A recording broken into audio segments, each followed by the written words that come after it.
जय श्री राम।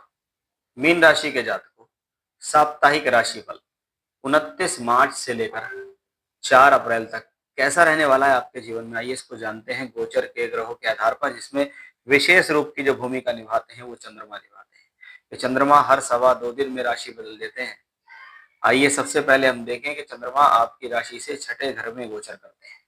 29, 30 और 31 तारीख में चंद्रमा का छठे भाव में गोचर राहु केतु अक्ष पर आ गया। अब ये चंद्र केतु की युति शास्त्र के अनुसार बहुत अच्छी नहीं होती।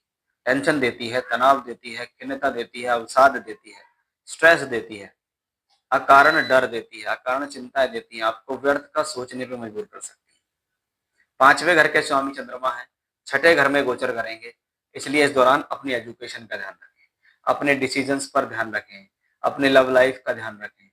जल्दबाजी में, हड़बड़ाहट में आकर, क्रोधित होकर, किसी भी तरीके से नेगेटिव होके आपको अपने जीवन में नुकसान नहीं करना। यानी कॉम्बिनेशन कहता है कि जितना आपके डिसीजन करेक्ट होंगे, जितना आप कूल होंगे, उतना ही ये कॉम्बिनेशन आपके लिए प्रोफेशनली हो, एजुकेशनली हो, किसी भी चीज के तौर पे हो, वो ठीक रहेगा। यानी जितना ज्यादा कूल उतना बेहतर है। अफवाहों से बचें, अपने काम पर ध्यान दें, बिना वजह की चीजों से दूर रहें, नेगेटिव लोग और नेगेटिव थॉट्स से दूर रहें। अब आती है पहली और दूसरी तारीख, 1 और 2 अप्रैल में ये चंद्रमा का गोचर सप्तम भाव में आता है। सप्तम भाव हमारे जीवन में हमारी नौकरी का है, व्यापार का है, साझेदारी का है, विवाह और वैवाहिक संबंधों का। अब पंचम का स्वामी वहां है तो शिक्षा, विद्या, बुद्धि, ज्ञान के लिए अच्छा है। पिछले समय में 3 दिनों में अगर कोई रुकावट, कोई परेशानी आई है तो वो यहाँ जाके सॉल्व होगी। तो वो एक पॉजिटिव एस्पेक्ट हमें चंद्रमा से मिला।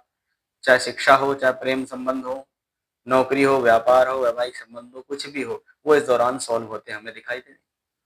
अब 3 और 4 तारीख में चंद्रमा का रुख बदलता है और चंद्रमा पहुंच जाते हैं 8वें घर।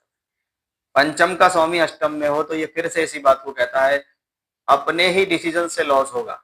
अगर कोई नुकसान होगा ना तो वो आपकी खुद की गलतियों से होगा, आपके खुद के डिसीजन से होगा। तो पहली बात इसका ध्यान रखें। शुक्र की पूर्ण दृष्टि धन भाव से बैठकर इस पर पड़ रही है, यानी ये आपके अहित होने से आपको बचाएगी।